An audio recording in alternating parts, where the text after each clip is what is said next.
Anteriormente...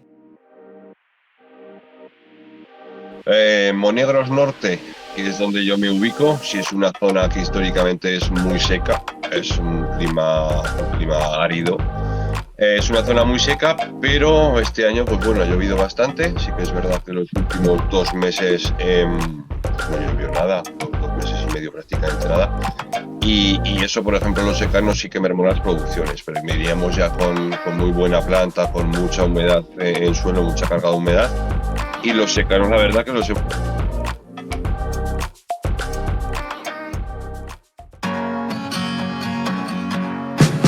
Vadeagro presenta... Episodio 19.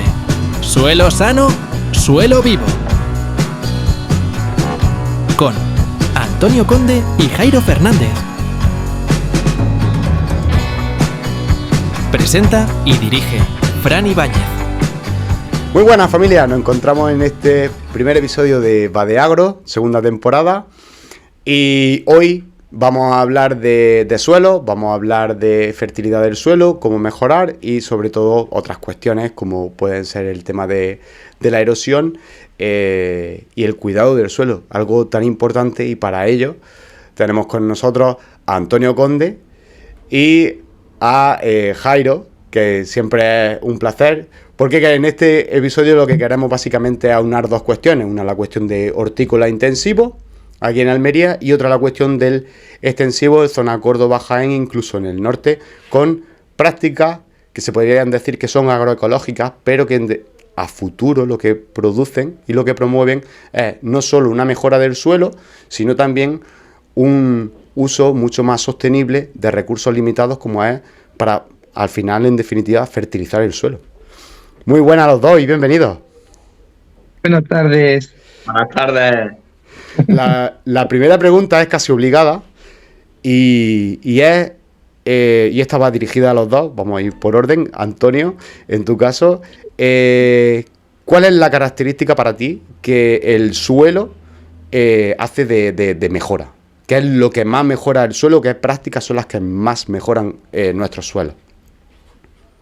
Pues mira, para mi punto de vista y como profesional del sector agroalimentario, yo creo que es fundamental para los cultivos extensivos. La base es la siembra directa. El principal pilar de la agricultura de conservación se basa en la siembra directa y en dejar los restos vegetales tras las cosechas en superficie y cuanto más homogenizado, pues mejor. Por eso tenemos que tener en cuenta qué cultivos son los que mayor residuo dejan y también qué porcentaje de carbono o nitrógeno, para ver cuál es su descomposición, si es más rápida, más lenta, y cómo podemos nosotros traducirlo en un aporte de nitrógeno para posteriores fertilizaciones orgánicas o químicas. Y en tu caso, Jairo, ¿qué destaca? Bueno, yo creo un poco en la línea de Antonio. Yo creo que cualquier práctica que mejore y aumente la materia orgánica que tengamos en nuestro suelo creo que es fundamental. Ya aparte por lo que dice Antonio de reducir aportes de nitrógeno, hay muchas prácticas que podemos hacer bajo abrigo, por ejemplo, el picado de los restos vegetales, el empleo de buenas rotaciones de cultivo, el uso de abonos verdes, por ejemplo. Todas esas prácticas van a hacer que mejore nuestro suelo. Una vez que tengamos un porcentaje de materia orgánica correcto, por así decirlo, también lo que es la disponibilidad de esos nutrientes que tengamos en el suelo van a ser más fácilmente asimilables, es decir, vamos a tener un ahorro a largo plazo y, bueno, ya con todo lo que conlleva, mejora de estructura, mejora nutricional, mejora de microbiología de ese suelo gracias a la materia orgánica que vamos haciendo. Y yo creo que es ir por ahí, ir por esas prácticas que puedan mejorar estos porcentajes de materia orgánica que nos encontramos en nuestros suelos. Entonces, básicamente, lo que estamos hablando es de dos principios que sería suficiencia y eficiencia. Es decir, un aporte suficiente de materia orgánica y un aporte eficiente que a largo plazo mejore esa estructura de nuestro suelo. En el caso de secano, se da además el hándicap de que los suelos desnudos generan una gran erosión.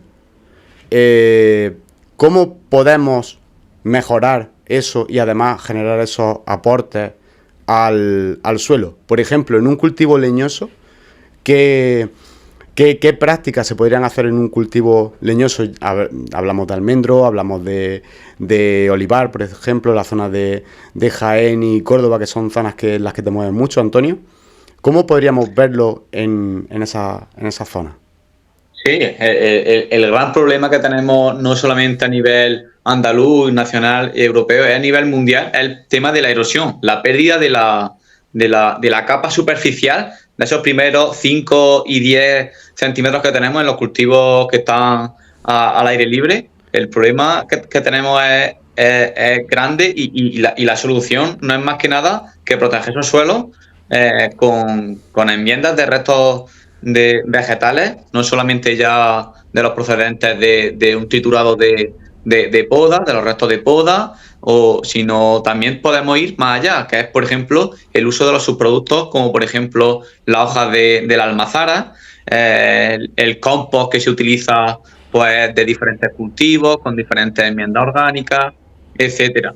Además de esas enmiendas, ya sean inertes o ya sean con un porcentaje más de materia orgánica ya especializado para también un poco activar esa microbiología, mejorar la textura, porque aquí lo que nosotros debemos de buscar es no alterar el suelo. No alterar el suelo, pero para ello debemos tener también en cuenta el tema de las cubiertas vegetales vivas, ya sea de especies vegetales espontáneas, sembradas, y aquí tenemos que tener en cuenta pues si son una gramínea, si son crucíferas, leguminosas, porque dependiendo de ello vamos a tener unas condiciones o no, y vamos a tener que buscar un manejo o no, y no todos los agricultores tienen esa posibilidad porque la maquinaria debe de ser la adecuada, no puede ser una maquinaria para todo.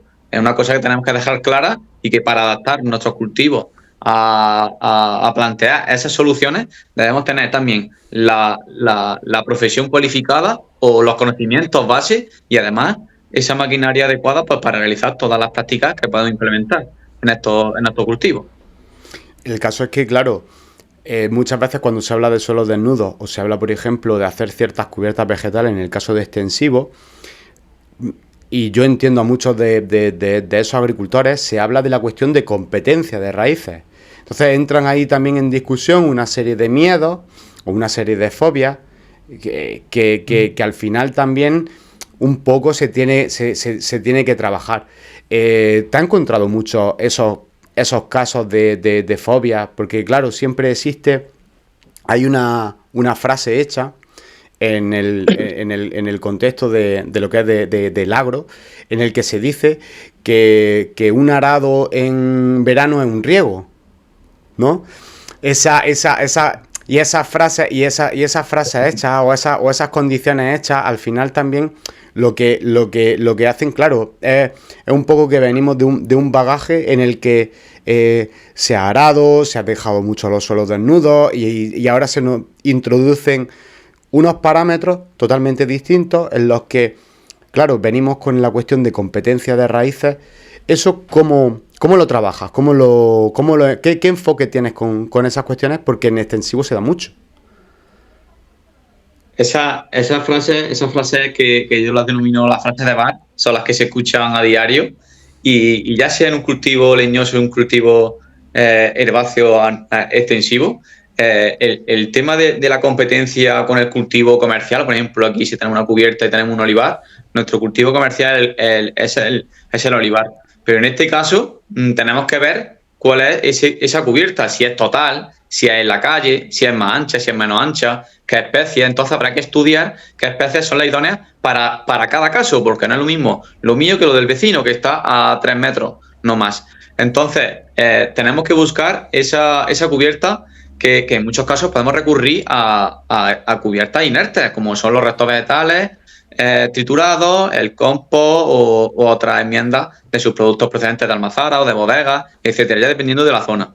Y en este caso, lo que yo siempre digo es que hay que probar y no solamente hay que hacer lo que hacían nuestros abuelos, lo que hacía el vecino, etcétera. Entonces, yo lo que apuesto es que primero dejar que el banco de semillas, si existe, pues que florezca y veamos lo que pasa. Y a partir de ahí, pues ya actuar de una manera o de otra. siempre digo que no siempre, porque hay que dejar la hierba ahí que vaya a descompar. Es normal que en todos los frutales, debajo de la copa, siempre pues se labre, o si es en convencional, pues se aplica un herbicida o un desbroce. Últimamente, las desbrozadoras son una herramienta muy útil para los agricultores, ya no solamente para los cultivos herbáceos que se utilizaban pues para picar los restos después del maíz, los restos después de cosechar el algodón, el girasol incluso, ¿vale? Entonces debemos de utilizar las herramientas que nos están dando las nuevas tecnologías, las innovaciones del agro, tenemos que aplicarlas en cultivos leñosos, y yo creo que teniendo la base, que basándonos en técnicos, en ingenieros agrónomos, yo creo que los agricultores no deben de tener ese miedo que tenían por competencia de nutrientes y de agua. Y no es así, porque una especie rastrera o un Brachypodium, que es una gramínea de porte bajo, no requiere de tantos nutrientes, donde el olivar casi siempre se desarrolla en profundidad, aunque sí es verdad que sus raíces primarias, sus raíces donde cogen más humedad, es justamente a los 10-15 primeros centímetros, pero siempre el olivar siempre está buscando humedad abajo. Y si, por ejemplo, nosotros labramos, además de perder pues esa capa superficial cuando cae una gran cantidad de agua, e incluso lo que hacemos es romper esas primeras raíces que hay en superficie, que son donde se alimentan y donde se nutren esos cultivos leñosos. Totalmente. En el caso de hortícolas es totalmente distinto, porque, claro, la cuestión un poco sobre todo de cultivos bajo abrigo, no entramos tanto en las cuestiones, por así decir, de erosión del suelo. Sí, podríamos entrar en cuestiones de erosión del suelo, pero otro tipo de erosión. Estamos hablando a lo mejor de una erosión más físico-química. Podríamos entrar en bloqueos del suelo, por ejemplo, que al final no llega a ser una erosión del suelo, pero sí es un desgaste del suelo originado por malas praxis. Pero no es lo mismo una erosión, al final, en definitiva, no es lo mismo una erosión del suelo que un desgaste del suelo, o que otro manejo. Es totalmente distinto. Pero claro, en esta cuestión o en esta vertiente en la que desgastamos el suelo, en el caso de hortícola en intensivo, aparecen otra serie de prácticas que se pone con una perspectiva, con un enfoque para enriquecer o reenriquecer ese suelo para cultivos posteriores, y hablamos en este caso de abonos verdes. ¿No, Jairo? De abonos verdes, por ejemplo. Yo, por hacer un pequeño inciso sobre el tema de competencia, ¿vale?, entre plantas, incluso, bueno, yo te voy a poner un ejemplo en un abono verde. El empleo de una brasicácea, por ejemplo, como sería una mostaza blanca o un rábano forrajero, a veces esa propia raíz de la mostaza es capaz de secuestrar elementos que están en el suelo y que el propio cultivo no puede asimilarlos porque no llega por profundidad de raíces. Y lo ha explicado muy bien Antonio. Antonio ha explicado que un poco el olivo busca el agua abajo, pero las raíces secundarias, que serán estas que están en la parte más superficial, son las que se nutren, ¿no, Antonio? Una cosa así. Pues igual una crucífera, en el caso del olivar, puede estar secuestrando esos nutrientes, y las cubiertas no se dejan solas, es decir, se producen cierto manejo, es decir, cultivo, igual en floración no se tocan por tema de que pueden ayudarnos a polinización, a que aparezcan depredadores parasitoides de problemas que podamos tener en el cultivo. Entonces yo creo que más que una competencia, lo que genera una cubierta es una simbiosis con el cultivo. Dentro del invernadero, pues nos pasa algo parecido, es decir, cuando nosotros hacemos ciclos de pimiento, como en Almería, o pimiento, tomate, me da igual, cultivo principal, Fran, sabes que tú por tu zona hay gente que es muy pepinera y pone 2 ciclos de pepino, y luego igual pone un año un pimiento y tal, pero sí que es verdad que en los meses que podamos darnos, yo en mi caso, por ejemplo, no puedo hacer una biosolización, ya no por certificación solo, aunque pudiera por certificación, no podría, porque en mi periodo de cultivo no se aplica en los meses de más calor ese parón. Entonces yo en el parón, en verja, con temperaturas que no llegan a 20 grados porque estamos saliendo de invierno y principio de primavera, hacer una biosolización, a mí el invernadero no me iba a coger esas temperaturas de 60 grados que me iban a servir para acabar con esos patógenos del suelo. En cambio, si yo me voy a un abono verde y dentro de ese abono verde o tengo un problema en el invernadero de pitium, de glisostonia, de esclerotinia, si yo me voy a un abono verde con ciertas crucíferas, como sería, por ejemplo, la mostaza blanca, que yo la empleo mucho, pues sí que es verdad que el efecto de ese abono verde, una vez que acabe su ciclo, lo pique y lo aporta al suelo, va a hacer cierta barrera contra esas enfermedades de suelo. No sé si sabéis por dónde voy. Sí. Entonces, al final, yo igual, como herramienta, climatológicamente, claro, cada zona es un mundo. Y a mí me va mejor un abono verde que una biosolarización. Hombre, ya si consigo hacer una biosolarización aportando estos restos de abonos verdes, voy a acelerar el proceso, voy a generar pues que los, ¿cómo se llaman? Los glucosinatos, ¿no? Creo que son lo que actúa en el suelo, se transformen en isocianatos, en tiocianatos, en una serie de cosas que me van a ayudar a mejorar esa sanidad de mi suelo. Pero básicamente también el cambio de cultivo va a hacer que distintas familias exploren distintos horizontes del suelo.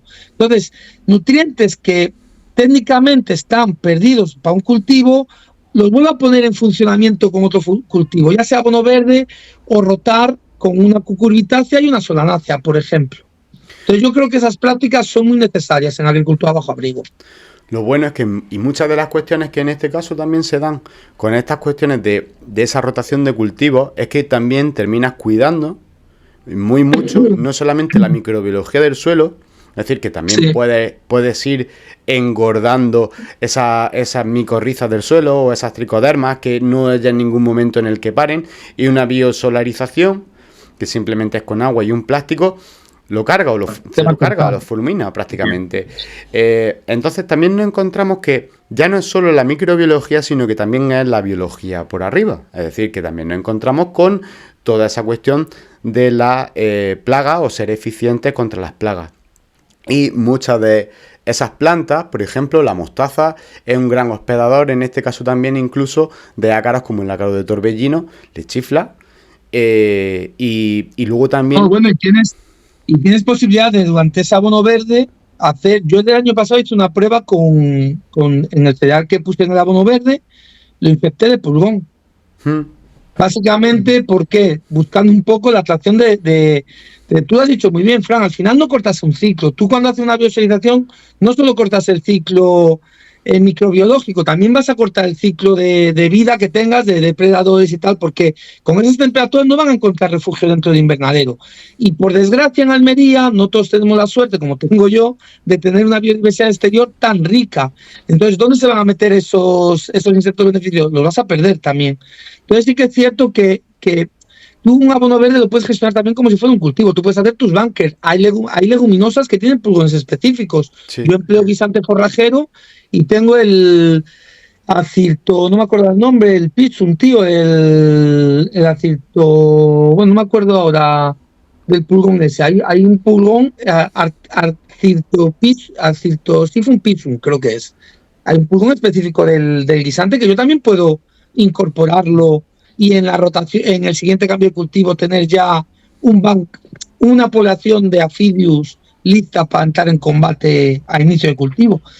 No sé, son prácticas que se pueden hacer y se deberían de hacer. Sé que en Almería es difícil por los tiempos que tenemos de cambio de cultivo. Sí, y al final muchas veces esos tiempos mandan y mucho y a veces demasiado. El caso es que al final que entre las dos cuestiones, un poco de secano y de hortícola intensivo, vemos como el tema de enriquecer el suelo genera mejoras futuros. Y de hecho, os estaba comentando antes de la grabación que hablábamos de una práctica como el mulching, que es una práctica que se está dando en el caso de secano en cereal en algunas regiones, y que de alguna manera este mulching también tiene un efecto beneficioso o un efecto herbicida en cultivos extensivos como puede ser el cereal. Más allá del cereal, esto se puede extender prácticamente a todos los cultivos.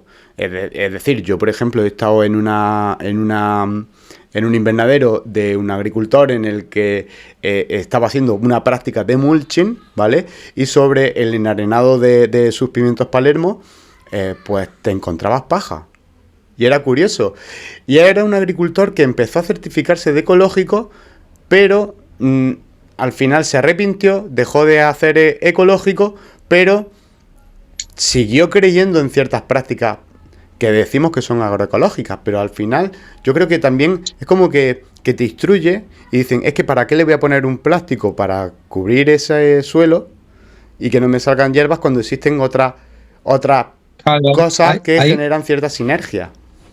hay otras alternativas. Yo, por ejemplo, yo el plástico sé que puede hacer un cierto efecto de calor en el cultivo en determinados momentos y puedes tener problemas. De hecho, bueno, de que se te cuezan raíces y tal, ya no solo de microbiología del suelo, ¿vale? Yo, por eso empleo papel, yo uso acolchado de papel, Fran, tú lo sabes. Yo, por ejemplo, creo que es una práctica muy buena. Es una especie de mulching, porque al final es un acolchado, no es que sea un mulching tal, pero sí que al final es un aporte de carbono al suelo, porque eso lo acaba descomponiendo y se incorpora al suelo. Es decir, emplear ya sea mulching, ya sea cualquier cosa que sea compostable, creo que sería un buen camino pues para mejorar la riqueza del suelo. En este caso yo tengo el papel, como otra gente usa la paja, nuestro amigo Raúl usa la lana, pues, o sea, hay muchos tipos de restos de poda. Yo en cítricos, cuando trabajaba en cítricos, tenía un mulching brutal debido a los restos de la propia poda, que al final era serrín, por así decirlo, y era impresionante. A largo plazo mejora el porcentaje de materia orgánica de ese suelo sin prácticamente darte cuenta, mejora la retención de agua. Es que al final mejoras una serie de cosas que no se pagan. Todo beneficio, vaya. No sé si también habéis visto el cultivo del aguacate, por ejemplo, que eso, la cantidad que genera de restos de picado, al final se crea, a lo largo de años y años se crea, pero no ya de 10 a 15, sino vamos ya a 30, 40 centímetros, nada más que de mulching, que al final hay que crece, no hay ni una brizna de hierba, no hay nada de hierba, y lo que protege y lo que nutre a la planta, que si nos vamos también a cultivos leñosos, no sé si lo sabéis, pero por ejemplo, la cubierta sembrada de crucíferas, comúnmente conocemos el jalamago, mostaza también, vemos que también está paliando no solamente el mulching, está parando a otras especies invasoras o que no queremos o no deseadas para nuestro cultivo ni para nuestra cubierta. Lo que hace también es, si la desbroza en el momento adecuado, también sirve para paliar problemas con verticillium, con problemas de hongos de suelo. Son técnicas que se están ahora poniendo en investigación, se están haciendo demostraciones ya en finca a lo grande, como yo digo, no en laboratorio, y son herramientas que en breve van a estar a disposición para los agricultores para paliar problemas de hongos de suelo que son gravemente conocidas en el olivar, que es el principal cultivo que tenemos en Jaén, y en otros cultivos como almendro y pistacho, con el tema de la fitóctora, etcétera. Yo creo que es importante tener en cuenta ese tipo de mulching con diferentes especies sembradas. Claro. El tema de la fitóctora, te lo has puesto de ejemplo. Yo cuando trabajaba en cítrico recuerdo que donde tenía cubierta vegetal no tenía apenas aguado, que es la fitóctora. El aguado en fruto es la fitóctora que dan las raíces, ¿vale? Y todo básicamente porque cuando venía alguna lluvia torrencial no había salpiqueo, porque al final esa cubierta suele amortiguar mucho el salpiqueo de este hongo que está en el suelo y que te puede entrar al fruto. Totalmente. Si es que al final yo creo que sé que es un tema complicado, porque es un tema a veces muy difícil, como dice Antonio, de que la gente se conciencie, porque claro, hay unos hábitos que vienen de atrás, claro, al final yo labro un suelo, veo que hay humedad en el suelo debido al labrado y pienso que es un riego, pero realmente lo que estoy haciendo es favorecer en ese momento la respiración de haber pasado ahí el arado. Son prácticas que, claro, al final visualmente es una observación equivocada, por así decirlo. Sí. Que bueno, que no digo que no sea necesario el aboneo, evidentemente. Yo siempre digo, oye, yo si tengo que poner una cubierta sembrada, a veces tengo que hacer un aboneo para poder poner esa cubierta. Si no te queda otro. Claro. Y luego la cuestión es que se levanta ese banco de semillas, y al levantarse ese banco de semillas, pues termina por emerger con esas primeras lluvias. A lo mejor si tenemos un cereal, termina por emerger hierba y ya tienes que ir con un en este caso, con algún tipo de herbicida o con algún tipo de cuestión que al final pues termina también dañando la capacidad del suelo a la hora de favorecer el cultivo, porque por mucho que queramos, y aunque esté permitido el uso de herbicidas, también daña la función físico-química del suelo a través de las raíces. Así es. Y luego no siempre, estas prácticas que estamos hablando también, depende pues eso, de lo que hemos hablado, de la textura, del cultivo, etcétera. Pero es que estas prácticas también pueden conllevar otro problema, que es la compactación.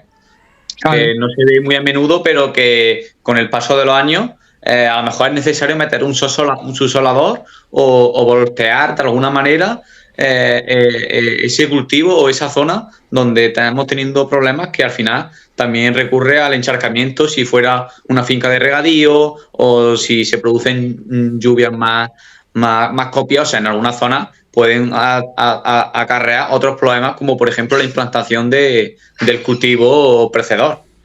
Claro. Yo a mí, por ejemplo, a mí me gustaba mucho cuando vi el documental de Besa la Tierra, ¿Sí? ese vecino de glifosato con ese barbecho sin glifosato. Esos cereales del agricultor sin glifosato que aprovechaba el mulching de ese barbecho, de ese barbecho, aunque le espigase, aunque le generase semilla, pero ese propio mulching hacía que solamente terminase por emerger el cereal que cultivaba. Entonces, era como, ¿de qué sirve echar un herbicida cuando en realidad el problema sigue a posteriori y sigue avanzando durante los años? Incluso se están haciendo resistentes varias especies de hierbas, pues que al final no termina por ser tan selectivo un glifosato, por así decir, o cualquier herbicida. No termina por ser Eso, Fran, también pasa un poco, que nos olvidamos muchas veces que las plagas y las especies evolucionan y evolucionan muy rápidamente. Al final, el abuso de esos herbicidas genera resistencias también. Entonces, al final hay muchos herbicidas que hace 20 años iban de maravilla y hoy en día prácticamente ineficaz. Yo recuerdo en mi época de cítricos, por ejemplo, la coniza, no había nada para la coniza ni para la correhuela. Y años anteriores decía, no, pues yo le metía tal producto y bueno, muchos los han quitado del mercado porque luego ya no solo el hecho de que dañen estas propiedades físico-químicas del suelo, es que pueden llegar a contaminar acuíferos y hacer un daño mayor todavía. Es que nos olvidamos de eso muchas veces. Yo creo que hay que estudiar muy bien y bueno, hay gente como Antonio que se dedica a eso de manera en su vida profesional. Sí. Al final hay que estudiar mucho, hay que conocer muy bien qué se puede poner, porque tampoco todo vale. Que también quiero, aquí en Almería también somos muy dados a que nos vemos que funciona una cosa y ya la quemamos para eso. No todo el control biológico, por ejemplo, es a base de lobularia. Hay más plantas que pueden ayudarnos, pero tú lo sabes, Fran, que yo he ido a invernados ecológicos y la única planta que ves es lobularia y dos hinojos. No todo es eso. No digo que haya que poner todo, pero sí que hay que poner pues cosas que estén estudiadas, que estén comprobadas y que veamos que funcionan. Al final, una buena cubierta vegetal, la función, o un buen abono verde, un abono verde también te va a eliminar luego germinación de hierba. Yo, por ejemplo, una mostaza, cuando me llega el emparrillado, no tengo trasmala, no tengo cenizos, no tengo bledos, no tengo nada, porque es un tema de competencia. Es una planta que supera en competencia a otras que igual con el cultivo pequeño me pueden hacer competencia, pero para eso tengo un acolchado a inicio de cultivo.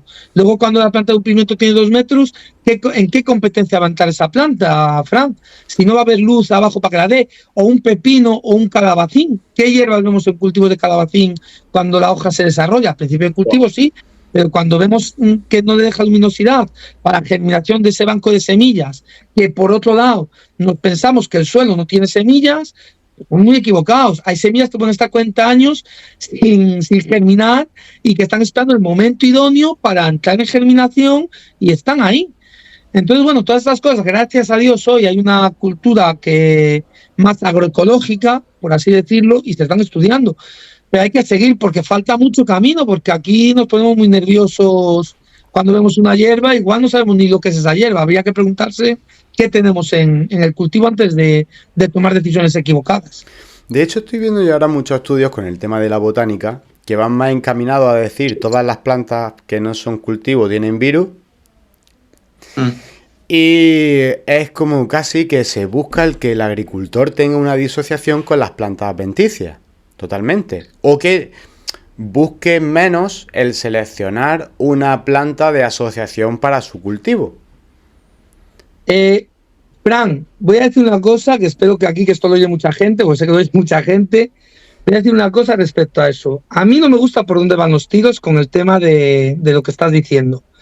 Porque ¿sabes qué pasa? Que muchas veces ponemos el enfoque en las plantas que posiblemente pueden ser albergadoras de virus, pero no estamos poniendo el enfoque en quién transmite ese virus. No sé si sabes por dónde voy. Sí. Entonces, al final, un poco, pues es lo mismo. Yo la cerraje es una de esas plantas que a mí me encantan porque tiene un pulmón específico que me ayuda al cultivo. Es una planta que hasta hace 2 días estaba recomendada en el manual de producción integrada como planta asociada a cultivo, por el pulgón específico que tiene, el Consonki. Y claro, también puede albergar virosis. También puede tener una mosca blanca y pegar virosis a cultivo. Pero claro, al final... a mí me gustaría, igual que siempre abogo por el tema de la ciencia, me gustaría un poco que hicieran la comparación entre invernaderos donde hay biodiversidad, incidencia de virus, invernaderos donde no hay esa biodiversidad, es incidencia de virus.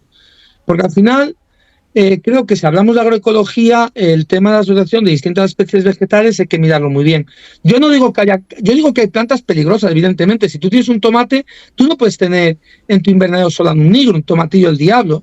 No puedes tener hierba mora en ese invernadero. Pero, coño, igual hay otras que sí puedes tenerlas, que pueden albergar los mismos virus, pero esos virus no traspasarse de un lado para otro. De hecho, yo te cuento lo que observo. Yo tengo malvas con mosca, llenas de mosca o rudas con mosca, y están ahí, no están en el cultivo.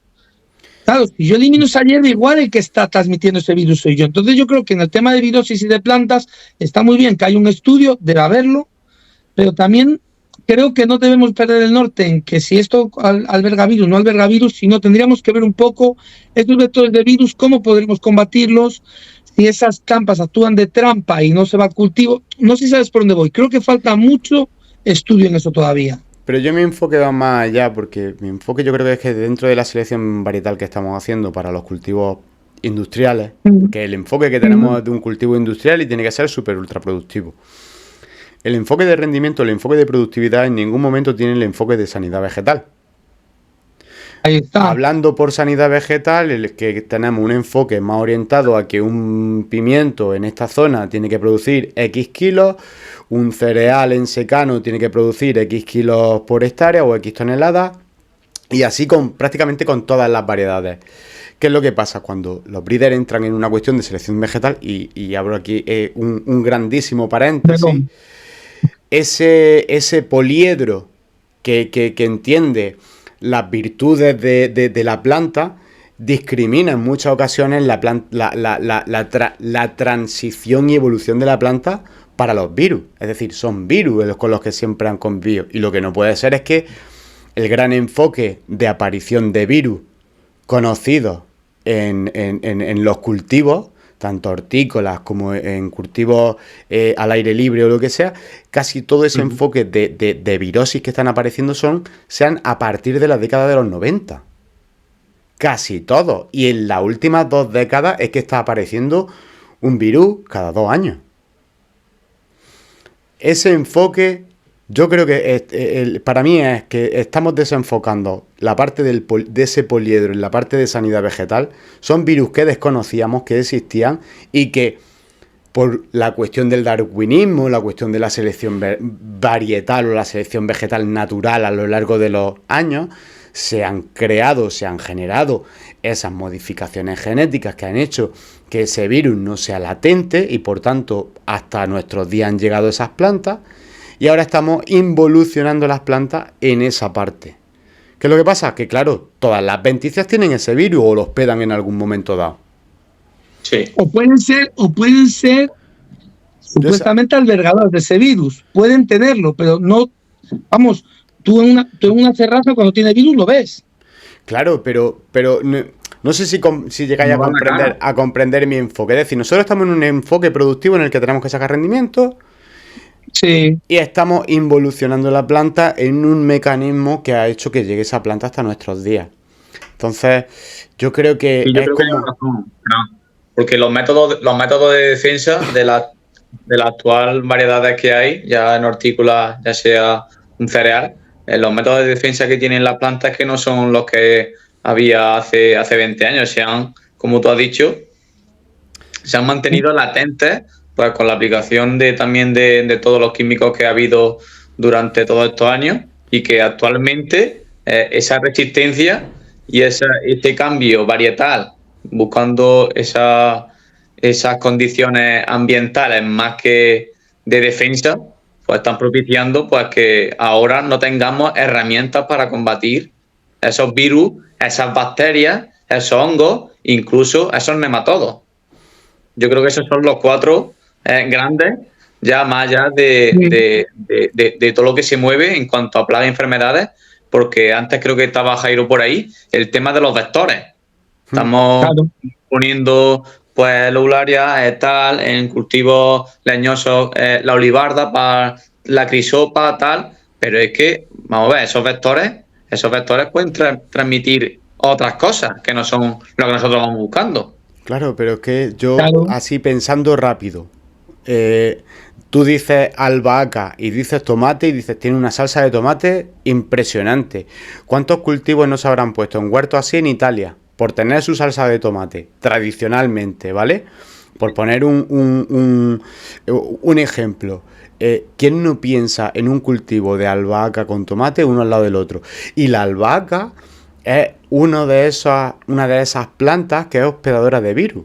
Entre otros, parece ser que puede hospedar Nueva Delhi, tiene cierta atracción para el tema de la mosca blanca, una serie de cuestiones. En el caso del tomate, pues ahí tendría virus de la cuchara o tendría alguna serie de infección, pero que yo lo digo así, en los huertos tradicionales italianos, albahaca y tomate, ¿quién no habrá plantado?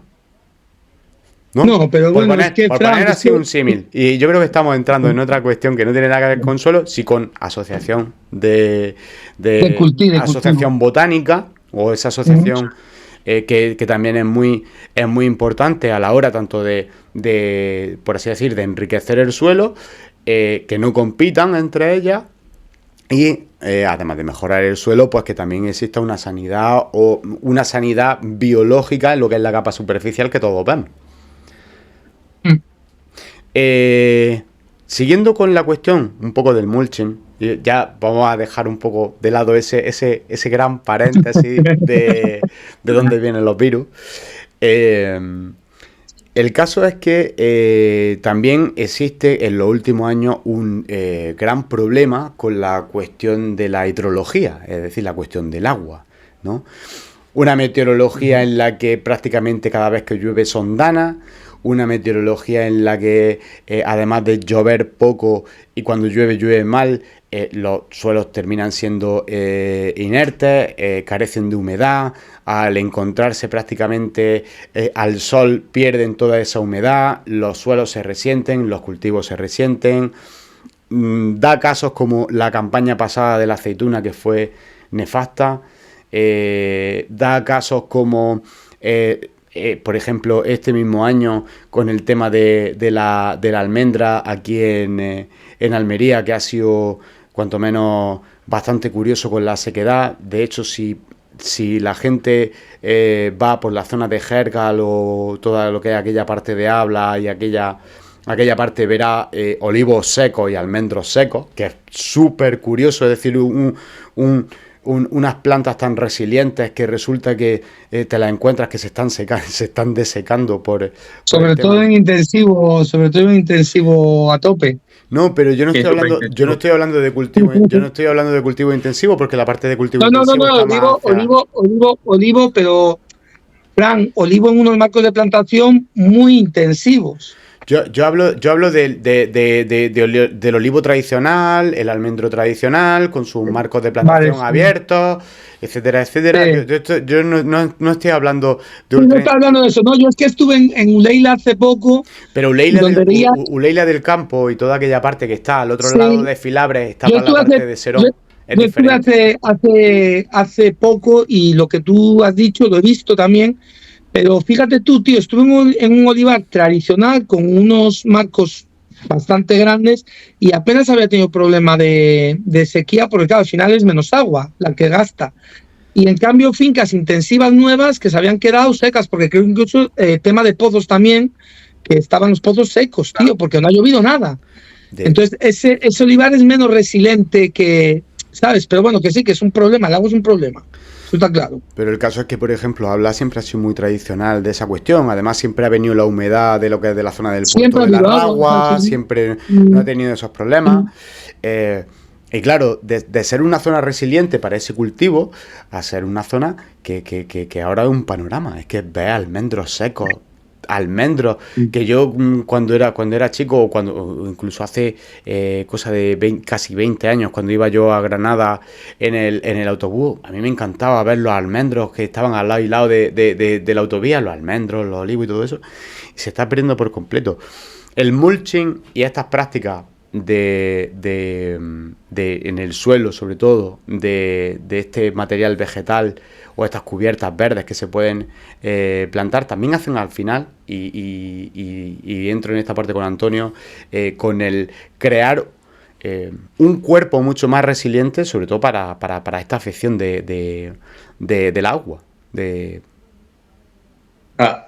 Esto que venimos hablando aquí, debatiendo, el principal problema después de la erosión y en el que nosotros no podemos actuar es la pluviometría. La pluviometría, el agua caída del cielo. En Jaén y también en la zona norte de Málaga, este problema de que se están secando olivares, ya no intensivos, súper intensivos, sino tradicionales que llevan ahí centenares de años, se están secando, y es una realidad. Y no por unas prácticas y no por otras, sino por el agua, por la falta de agua. Entonces, las prácticas estas que estamos hablando del mulching y de mantener esa superficie expuesta a un sol que en Andalucía vemos que cada vez va a más y en el que tenemos más horas de radiación con altas temperaturas, debemos de protegerlo, y el mulching es clave para protegerlo primero de la radiación y luego para mantener en la poca agua que cae, mantenerla en superficie, no solamente para nutrir esas raíces superficiales de nuestro cultivo, sino también para nutrir todos esos microorganismos, todos esos bichitos, todos esos nematodos, toda esa microbiología que existe en nuestro interior, que sí que es verdad que nosotros no la vemos, no sabemos lo que hay, sí que lo sabemos, pero no lo tenemos accesible a nuestro ojo. Pero es fundamental esa hormigonera, vamos a hacer esa comparación, esa hormigonera de microbiología que hay en el suelo,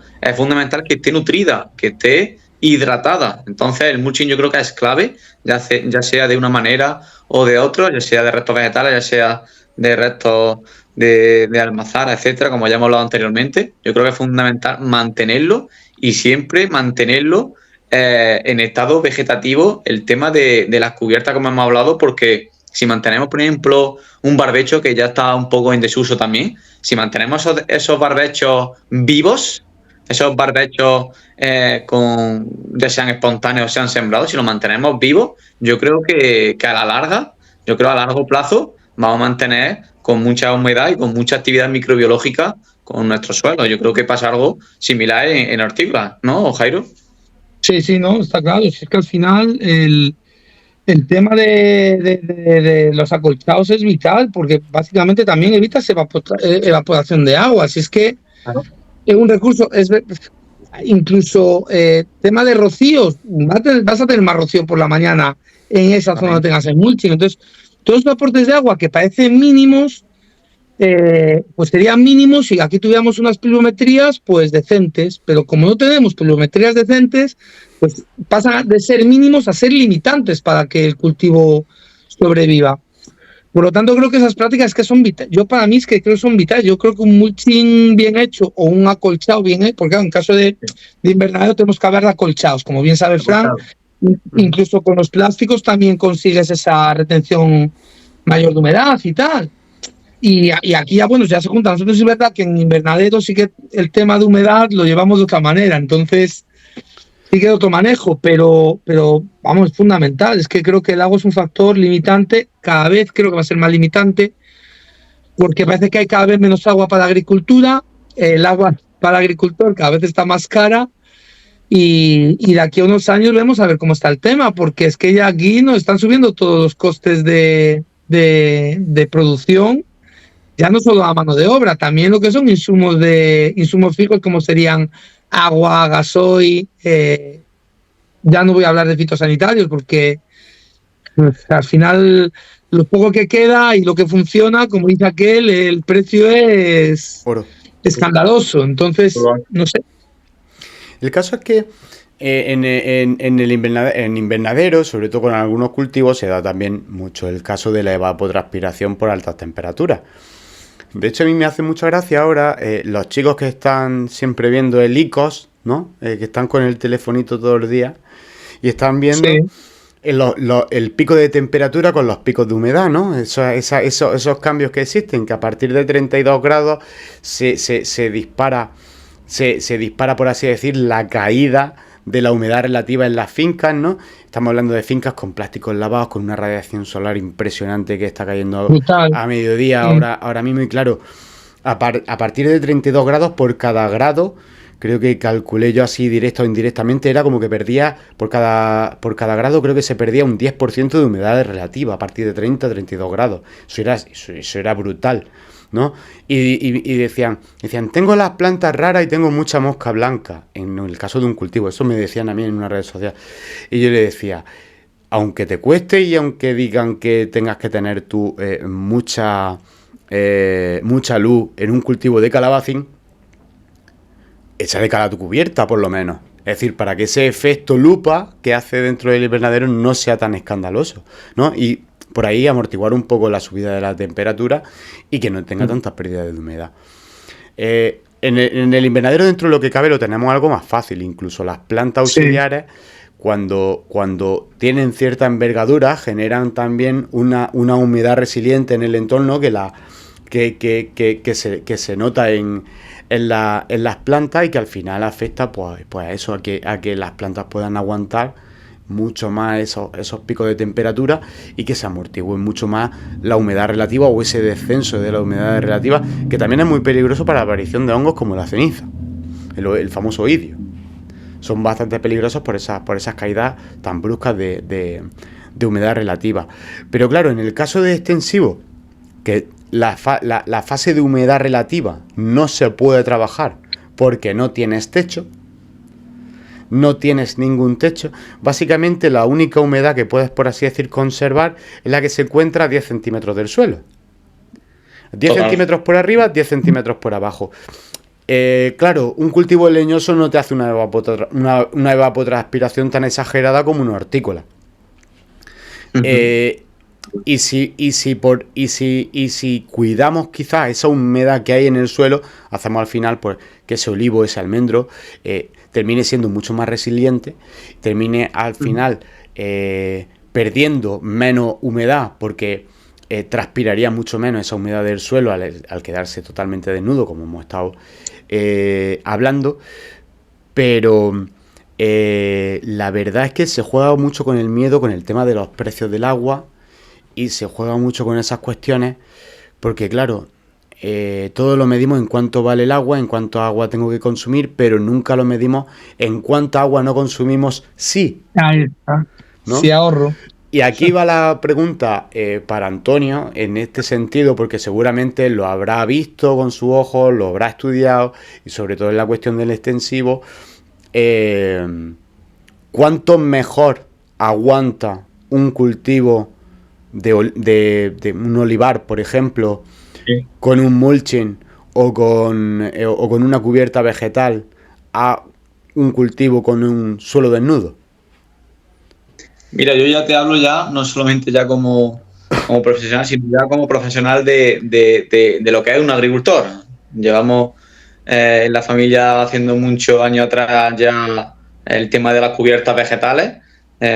Nosotros las hacemos mixtas, tanto espontáneas como restos de poda, y tenemos ya con vecinos que me dejan un poco trastear y tomar esos datos un poco también visuales, no tanto ya cuantificables, pero vemos que en estos 10 años que llevamos ya con la cubierta implantada, el tema de la resiliencia que tienen nuestros olivares ante la sequía que llevamos arrastradas durante estos años, porque en nuestra zona, en la Sierra Sur de Jaén, las lluvias apenas han llegado en estas últimas semanas. Y es que los olivares están a pleno producción este año, pero es que ya están tirando tanto hoja como fruto debido a estas condiciones tan adversas que estamos teniendo. Pero si observamos ese olivar donde se sigue labrando, incluso se siguen aplicando herbicidas, en comparación a los nuestros, están mucho peor esos labrados o en esos que no se aplican una serie de buenas prácticas sostenibles. Por tanto, yo creo que esto va a repercutir a nivel económico, porque siempre hablamos de prácticas ambientales, que aportan o no aportan, pero al final los agricultores lo que van a buscar es si les salen las cuentas al final de año. Es muy importante cuantificar todo al detalle. En nuestro caso, al ser un secano, al ser cultivos en secano, sí que es verdad que es muy importante esas prácticas para conservar al máximo la humedad, que son las que nos limitan luego a hacer una fertilización, ya sea orgánica o ya sea con un fertilizante químico, y luego a aplicar esos fitosanitarios o esos fertilizantes vía foliar, porque si no mantenemos esas condiciones de humedad o de frescor en estaciones como por ejemplo la posfloración, el cuajado, etcétera, que son clave, ya sea para un pistacho, ya sea para un almendro, ya estamos hablando en general para el cultivo leñoso, tiene que ser clave que esa humedad también esté permanente en el suelo. Entonces, estamos viendo muchas diferencias y que a simple vista visualmente ya le impacta a los agricultores, que es los que de verdaderamente deben de conocer y que deben de escucharnos posteriormente a esta grabación. Yo creo que sí, y además siempre cuando lo pienso en estas cuestiones, yo siempre me lo planteo en una cuestión de que es un principio, por así decir, de suficiencia, porque claro, el caso que tú me estás comentando es un caso en el que agua, es decir, inducción a un riego y un aporte de agua extra no existe, es secano total, la exposición es 100% y claro, cada kilo adicional, por así decir, de aceituna que saca por árbol, en comparación a quien aplica, es con menor gasto. Total. Porque hablamos de que no aplicas pesticidas, no aplicas tantos pesticidas, sobre todo a nivel de suelo, tienes menos degradación del suelo, tienes que te aguanta en mayor medida la humedad de las lluvias y tienes menos escorrentía y menos pérdida de suelo, con lo cual también daña mucho menos las raíces superficiales de los árboles, que eso también es una cuestión que hay que tener en cuenta. Y al final es como una sumatoria que cuando pasan los años dirás, el cambio me ha venido bien, o la adaptación me ha venido bien, o la adaptación realmente, o la no adaptación, en este caso a seguir, por así decir, la vertiente industrial o el trasiego de los últimos 30 años, porque estamos hablando de que son prácticas recientes, ¿no? Son prácticas que tampoco es que sean de toda la vida, porque el labrar siempre se ha labrado, pero hasta cierto punto, el echar herbicidas, pues antes de la década de los 70 no existían herbicidas, porque recordemos que el famoso glifosato se patentó en el año 1972, y la llegada a Europa no fue en 1972, sino que fue a posteriori. Y si nos vamos más allá y vamos... decimos que quizás hemos sido demasiado disruptivos en los últimos 50 años con nuestra tradición agrícola y quizá ahora es cuando a quienes teníamos que pedirle un poco consejo, que son nuestros abuelos y que son quienes en muchos casos ya no están, sus prácticas se las han llevado y sus prácticas han sido olvidadas. Y sus prácticas han quedado en un segundo plano y yo creo que es un poco... Yo en todo lo que habéis hablado, no me acuerdo del dato, yo creo que es que no me acuerdo, a ver si Antonio lo sabe, creo que incrementando un 1% de materia orgánica, no sé cuánta capacidad de retención de agua tenías, creo que ganabas un 20%, puede ser, igual me estoy... Yo creo que incluso más, creo recordar, un 28 creo más exacto. Entre un 20 y un 30% me parece que tengo yo en bibliografía leído. Claro, ¿qué pasa, Fran? Que esos abuelos que ya no están, antiguamente, ¿cómo se abonaban los suelos? pues con las prácticas ganaderas también. Ahora mismo también hay que comentar que la agricultura y la ganadería están muy desvinculadas en los últimos años también. Sí. Cuando antes eran dos sectores que estaban muy vinculados. El ganadero se aprovechaba de la producción cerealista que había aquí y el agricultor se aprovechaba de los excrementos animales que se aplicaban en esa tal. Hoy en día tú lo sabes, pero yo, por ejemplo, que yo no trabajo con abonos químicos de síntesis, yo solamente trabajo con abonos orgánicos. Y el único abono que aplico es el estiércol. Bueno, algún humus de lombriz que tengo, por suerte, hago mi humus de lombriz y hago mi humus sólido y mis lisiviados. Pero es que, claro, para encontrar estiércol hoy en día, os voy a decir una cosa, es un drama, de verdad lo digo, es un drama, porque el estiércol que encuentras, puede incluso que está hasta contaminado con fungicidas, que en caso de nuestras prácticas agrarias genera un problema. Yo no puedo aplicar un estiércol que está con fungicidas no por lo que come el animal, sino por la cama que lleva ese animal, por el abuso de ciertas prácticas y tal. Entonces, claro, al final tiene que ser un estiércol muy maduro, que esté bien compostado, y no es fácil encontrar ese tipo de estiércoles. Entonces, claro, estamos hablando que antiguamente hacían unas prácticas como es el estercolado de tierra para mejorar ese porcentaje de materia orgánica, lo mejorabas sin darte cuenta, por así decirlo. Pero pues claro, eso se está perdiendo. Era totalmente distinto, porque era como que en la época de la transhumancia pasaba el pastor por el campo, ¿no? Y claro, aunque tenía sus senderos, siempre pedía permiso a los agricultores, en este caso, y entraban dentro de cultivos de almendros, siempre con cuidado de que no se subieran las cabras, o en el caso de la oveja incluso también, que no se levantasen a comer del brote, pero sí todo lo que venía a ser la cama del suelo. Recordemos que también no es lo mismo hacer las labranzas que se hacen a día de hoy, todo mecanizado, a las labranzas que se hacían antiguamente, que eran con animal. Entonces, tú al hacer una labranza con animal, tú por mucho que querías la bestia, no te podías hacer 100 hectáreas. O 2 bestias, o 2 bueyes, o 2 caballos, o lo que quisieras. No podían. Eso era... ¿Y la profundidad? Lo primero eran más superficial, y lo segundo, que ya que eran más superficiales, no se labraba todo en la misma campaña, ni en la misma fecha, ni en la misma época. Es decir, se iban labrando por tandas, y donde existía mayor o menor necesidad. Entonces, también esos manejos no se están viendo. Lo que se hacía, lo que antiguamente hacía un agricultor no es lo que hace hoy día. Hoy día tú le das a un chico un tractor y lo monta 8 horas en un tractor con un apero de 4 metros de ancho y empieza y él cuenta por hectáreas. El otro no, el otro era por majales, era por bancales, era por... Si me apura, lo que más a lo mejor cogía y hacía era 1,5 hectáreas porque estaba muy bien y todo eso, y porque tiraba la bestia, o la bestia estaba descansada, como quien dice.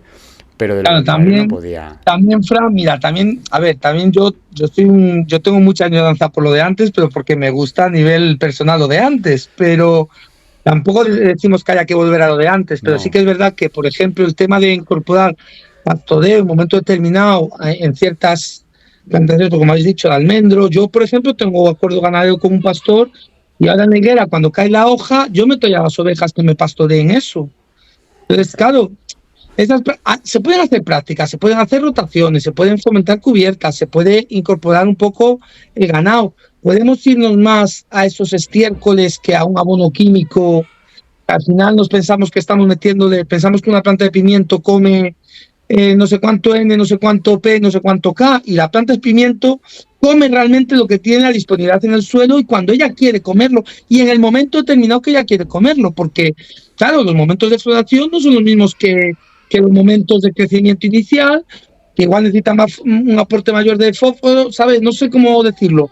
Que no todo el momento de la planta es el mismo nutricionalmente, que nos vamos a un libro y vemos que una planta de pimiento come, yo qué sé, 60, 50, 30, me lo invento, y vemos ese dato y nos quedamos con ese dato, ¿y qué hacemos? ¿Vamos a por el saco tirar? No. El tema del suelo es mucho más complejo, y a veces incluso el tener pues esos suelos más vivos nos va a llevar a que tengamos una mejor nutrición de la planta y una mejor sanidad de esa planta, con mucho menos gastos de insumos, ¿sabéis? Totalmente. El caso es que yo no he hablado por añoranza, pero sí un poco por el tema de que las prácticas y los tiempos que tenían las prácticas y los tiempos que dedicaban esos agricultores eran totalmente distintas. Era una práctica de mucho más sosiego, no tan explosivas de trabajo y no donde se buscaba un tenerlo todo listo ya. Yo creo que ha sido antes a un dato brutal. Yo me acuerdo cuando vine en Almería en el 2008, yo no recuerdo en el 2008, y te estoy hablando hace relativamente poco, yo recuerdo tener periodos de descanso de un invernadero de 3-4 meses entre cultivo. Y ahora te das cuenta que prácticamente ese afán, ya no sé si a nivel empresarial o a nivel agricultor también, porque claro, al final creo que en el campo los números se deberían de hacer siempre a largo plazo, no puedes ir al cortoplacismo, pero ¿qué pasa? Nos vemos en un sistema agrario a día de hoy, Fran, que lo que priman son los rendimientos, incluso más que por el precio de lo que puede valer el producto, porque al final nosotros no vemos el margen del precio del producto subiendo por hacer de una manera determinada o tal. Al final, tú sabes más de eso. En los últimos 10 años no sé qué evolución ha habido de precios de productos, pero yo creo que no ha habido tampoco tanta a nivel de agricultor, no de consumidor, ¿vale? Siempre hablo a nivel de agricultor.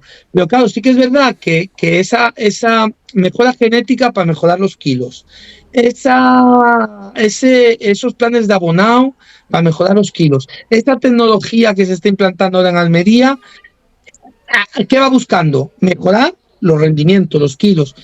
Igual al final estamos hablando que hace 20, 30 años esos rendimientos no eran tan vitales, igual se buscaba otras calidades, no lo sé si tampoco sería eso, pero sí que es verdad que hoy en día nos vemos muy, muy consumidores y a veces tenemos un mes entre cultivo y cultivo. Entonces, claro, ¿qué prácticas de regeneración de suelo, de mejora del suelo puedes hacer? Más allá que una rotación. Ninguna. Poco. Y más allá que yo sé de muchos agricultores que están en ecológico que detestan cuando les toca la fase de leguminosa. Pero que la detestan. A ver, el tema de leguminosas también no hemos hablado. Yo sí que te hablo de abonos verdes. Yo en abonos verdes siempre pongo 3 especies. Siempre juego con una crucífera por el tema que he dicho anteriormente, sobre todo de sanidad del suelo. Que luego, claro, luego también nos pensamos que todas las crucíferas valen para el tema nematicida. No todas. Hay que buscar, hay que saber primero qué nematodo tengo en mi tierra y luego saber qué voy a implantar en esa tierra si uso una crucífera. Una gramínea siempre, porque la gramínea a mí me gusta por el tema de que sus raíces son espectaculares, me va a perforar el suelo, me va a aumentar la macroporiosidad. Al fin y al cabo, si tengo un suelo compacto, una gramínea me va a venir bien para descompactar un poco ese suelo. Sí. Y luego siempre es una leguminosa. La leguminosa siempre va buscando el famoso tema de que eso puede hablar más Antonio, de fijar nitrógeno de atmosférico, pero no siempre fijar nitrógeno atmosférico, porque si tú no tienes la bacteria en el suelo, no estás haciendo nada. Pero sí que es verdad que, claro, al final el tema de leguminosa aquí en Almería antiguamente se ponía la judía y sin darte cuenta estabas haciendo un cambio de cultivo con una leguminosa, mejorando esas condiciones del suelo. Y sin cambio de cultivo, porque yo recuerdo los primeros cultivos que se ponían, los sectores iban a doble goma. ¿Por qué iban a doble goma? Porque tú ponías una hilera de pimiento y otra hilera de leguminosa. Y tenía el cultivo, por así decir, el cultivo lo tenías totalmente integrado. Es decir, tú estabas haciendo una integración de cultivo en la que tenías un cultivo principal y un cultivo secundario. En la misma parcela. Entonces, el tema de la judía, pues son los costes a día de hoy. Yo he tenido judía y dejamos de poner judía porque los costes eran inviables. Y luego, claro, el problema, ya te digo, que la fecha que poníamos la judía, pues también tenías el problema de la araña roja. Y de la roya. Era terrible y tú puedes soltar mucho persímilis, que si tú estás en una época donde la humedad relativa es muy baja, no haces nada. Además, ¿sabes? es que la araña roja en la judía es súper explosiva. Claro, es muy explosiva, Es porque súper se planten. explosiva. Tú lo has hablado antes, el tema de la humedad es fundamental, pues en cultivos de estas afecciones, que la araña roja es explosiva, si encima será el cultivo cuando tienes unas condiciones de humedad muy bajas, pues apague, vámonos, ¿sabes? La rentabilidad es nula. Y que luego estamos hablando de que son plantas o cultivos que han perdido su razón de ser. Es decir, un arbusto, por ejemplo, en el caso del pimiento, ¿por qué le da tanto el oidio? Porque es un arbusto que por mucho que quiera, no es una masa foliar ciertamente endeble y que estaría a ras de suelo, pero nosotros lo erguimos. ¿Para qué? Para tener el producto a mano, coger kilos. Y no solo eso, sino que el producto no tenga marca de sombra, por así decir, no tenga marcas de suelo, no tenga arañazos. Queremos también el fruto perfecto. El marketing de los frutos. Claro. Y el caso es que a las leguminosas pues le termina pasando lo mismo, porque sí, donde tú pones un cultivo como una judía elda, por poner un ejemplo, que es un cultivo rastrero, que sí, se puede encaramar o se puede ciertamente guiar, en cuanto pierde el suelo, pierde la humedad del suelo. No tanto le pasa a la judía striqui, pero a la emerite sí. La judía striqui es bajera y esa tiene menos problema de araña roja porque nunca pierde el suelo. No se puede. Claro, tiene la humedad, esa humedad que da. Pero el resto sí, es decir, pierde el contacto con zonas de refugio de humedad, entonces se ven mucho más expuestas. Y a mí, yo siempre ha sido una cuestión, porque claro, a mi padre hubo una vez que puso judía roja, o pinta, ¿vale? Judía perona roja, y puso striqui. La roja y la elda tuvo mucha floración de araña roja, sobre todo en la parte de arriba, pero la striqui, que estaba en el suelo, no tuvo floración de araña roja. Pero es porque, claro, nosotros ergonómicamente hemos cambiado su disposición, en la disposición de la propia planta, para hacerla nosotros accesible y con las condiciones de mercado que nos están pidiendo. Pero bueno. Al hilo de esto, en los cultivos extensivos, como los cultivos de garbanzo, haba o guisantes, ya sea verde o forrajero, tenemos casos similares. Por ejemplo, aquí en el sur de Andalucía, el garbanzo es comúnmente sembrado, y el problema que tenemos con la humedad es relacionado con la rabia del garbanzo, ¿vale? Entonces ahí vamos también un poco en consonancia con lo que pasa con cultivos bajo cubierta. Y si nos vamos al norte, se utilizan otros cultivos como por ejemplo los avines para producción animal, y en los que también nos permiten crear pues esa simbiosis con nuestro suelo gracias al Rhizobium y a la cosecha de nitrógeno atmosférico, e insertarlo en nuestro suelo para proteger el cultivo. Y también nos permite las leguminosas, además de limpiar pues, de esas enfermedades, de esa plaga de suelo, también lo que nos hace es nutrir, y la posibilidad de introducir en una misma campaña, meter otro cultivo, y así aumentar nuestra rentabilidad y productividad al final de la campaña agrícola. Sí que es verdad que las condiciones de secano que tenemos en el sur están más limitadas, pero que en el norte se suele hacer con bastante común en la zona. Sí, hablamos la zona de la meseta, no la zona de la meseta de Castilla, pero sí lo que sería la zona de León, la zona de Valladolid, de Zamora, Plasencia, Valladolid, Burgos, toda aquella, Ávila también en algunas zonas, Salamanca también. Pero estamos hablando de lo que es la región de Castilla y León, donde se da más esa situación un poco sui generis, que no se da tanto en el concepto de Madrid hacia abajo, es decir, de lo que... Y ya mucho menos de Despeñaperros para abajo. Pues chicos, yo creo que aquí vamos a ir finalizando. Muy bien. Se nos ha quedado, creo que, un episodio bastante entretenido, con un montón de cuestiones, ya no solo de cuestiones agronómicas de mejora del suelo, sino que hemos tocado muchos palos y muchas cuestiones que dan para otros subtemas, y que me gustaría pues seguir ahondando y avanzando en otros episodios. Y siempre, pues como le digo a todos mis invitados, aquí tenéis siempre un micro abierto para cualquier cuestión. Antonio. Cuenta conmigo, Fran. Gracias. Yo, Fran, ya sabes, a ver si nos vemos prontico y lo que necesites, tío. Sí, Lo que necesites. la verdad necesito un poco de vacaciones. Y Sí, nada, no, estamos todos igual. yo necesito campo. Yo sin campo no soy persona. Necesito mucho campo. Qué bueno. Ya somos tres, ¿eh? No lo digas por ti, los tres. Que Ya te digo yo. por cierto, este fin de semana ha sido el fin de semana de los bosqueteros. Este primer fin de semana de convivencia al que un servidor no ha podido ir. Y lo siento en el alma, tío, porque es que me hubiese encantado, pero... La habríais pasado de maravilla, Fran. Ha ido gente con niños. Brutal. Sí. Además, Yo, me vamos, habría encantado. Antonio está ahí, yo no soy quien para decir qué tal ha ido, porque nos ha costado mucho organizar, sobre todo Pepe ha hecho un trabajazo brutal.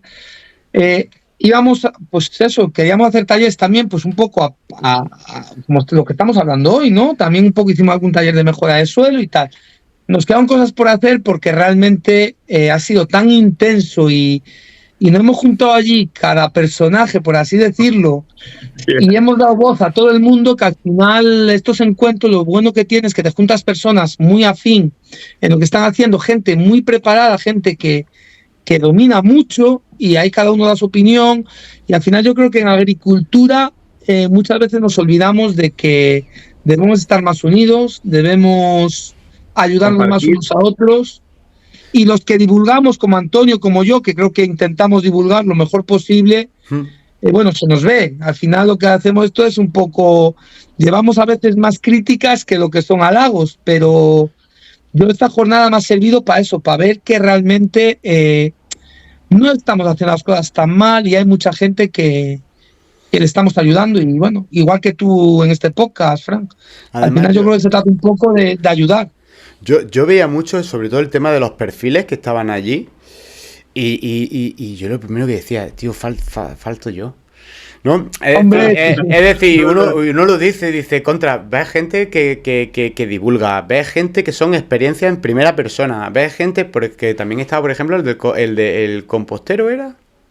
Sí, Nacho, que bueno, para mí Nacho un descubrimiento, yo no sé, Antonio, qué pensaba, Nacho, a ver, yo sabía que era tal lo he visto, sabía que era así, igual que Antonio, a mí Antonio no me ha defraudado, pero tío, claro, cuando tú estás acostumbrado a ver a la gente detrás de una cámara o detrás de tal, cuando la ves en persona, eso se multiplica por 10, es una auténtica pasada, y Nacho, bueno, un crack, tío, un crack.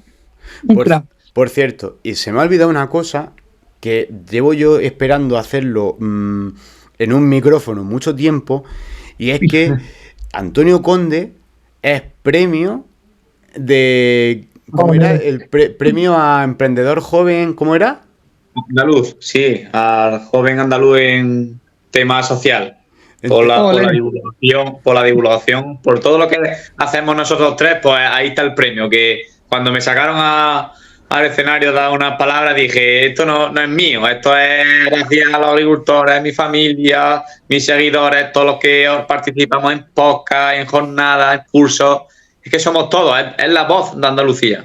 Que además tenemos un grupo en el que en cuanto salió fuimos a prácticamente todos a felicitarle a Antonio, porque la verdad es que nos alegra mucho, y además sobre todo una divulgación tan difícil y tan complicada como un tema como es el suelo, y sobre todo en secano, porque como hemos dicho a lo largo de todo el episodio, es un tema muy complejo, muy complicado, y en el que hay que quitar muchos clichés y muchos avatares. Y que es clave, yo creo que hay que dejar claro que es clave cuidar nuestro suelo para mantener nuestros cultivos, para producir alimentos de calidad y también para cuidarnos nosotros mismos, porque si no, creo que no solamente las plagas van a acabar con los cultivos, sino las plantas van a acabar con nosotros. Los virus, las plagas, todo va a ir a por nosotros. Así que hay que cuidar nuestro suelo y vamos a seguir divulgando y haciendo las cosas, pues, como bien sabemos hacerlo. A tope. Sí, así es. Pues bueno, chicos, pues un placer teneros aquí y a todos vosotros os espero en el siguiente episodio. Espero que hayáis disfrutado. La verdad que yo creo que se nos ha quedado una tertulia muy buena. Y nada, que tengáis feliz semana a todos y hasta la siguiente. Saludos. Ah. Gracias.